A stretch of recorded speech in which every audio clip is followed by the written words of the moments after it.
Je l'apprécie très positivement, comme je l'ai dit.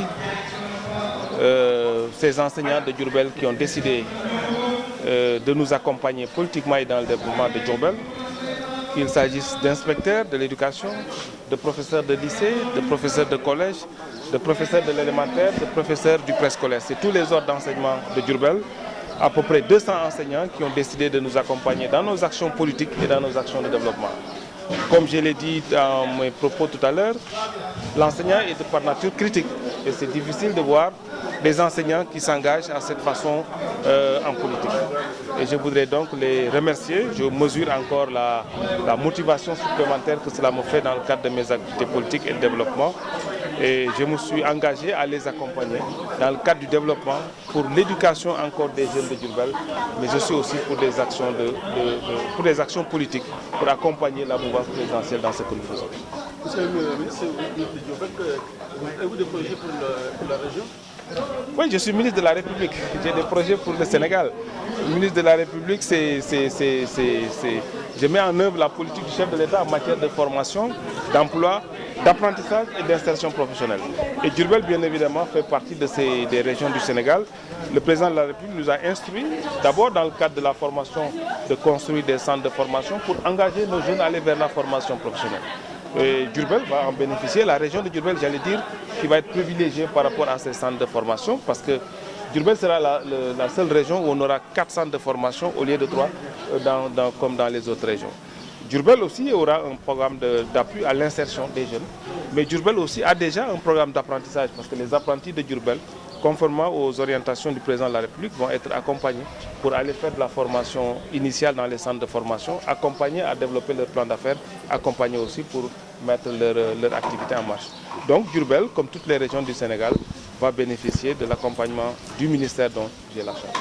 Oui, je pense que le cadre de réflexion et d'action pour le ministre Dame Diop, le CRAID comme on dit, est un poids non négligeable dans les activités politiques que nous allons faire à Diourbel.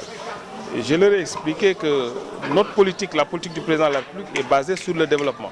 Nous allons les accompagner pour faire des actions de développement.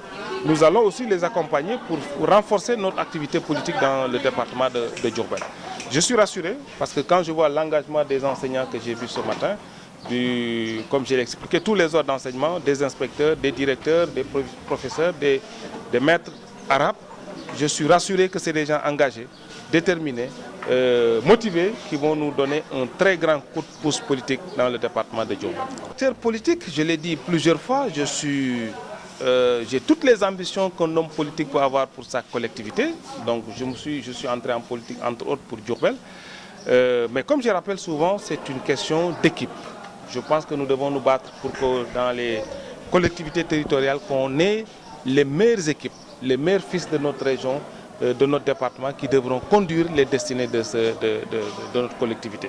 Donc j'ai toutes les ambitions, comme je l'ai dit, mais comme j'ai expliqué, 200 enseignants motivés, mathématiquement, chaque enseignant 50 électeurs, c'est 10 000 électeurs, on a les élections en poste. Tout ce qui se passe au Sénégal, tout en bien comme en moins bien, l'État du Sénégal quand même a l'obligation de se mettre à côté de ces populations-là. Je dois d'ailleurs m'incliner devant les mémoires de ces jeunes qui sont décédés en mer. Je présente toutes mes condoléances à leurs familles éplorées. Mais comme j'ai dit, je rappelle souvent aux jeunes, aujourd'hui ce n'est pas le moment de se renvoyer la balle.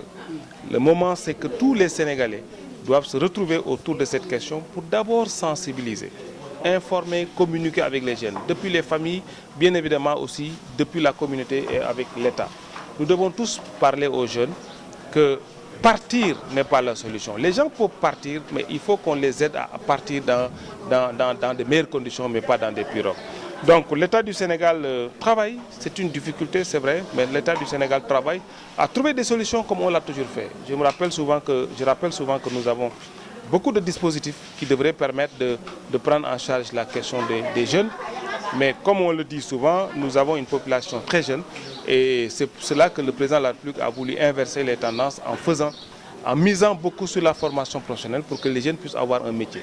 Et avoir un métier vous permettra d'entreprendre ici, mais aussi de voyager correctement et d'entreprendre ailleurs et de travailler ailleurs. Donc l'État du Sénégal est à côté de ces familles et des populations pour apporter les solutions les meilleures.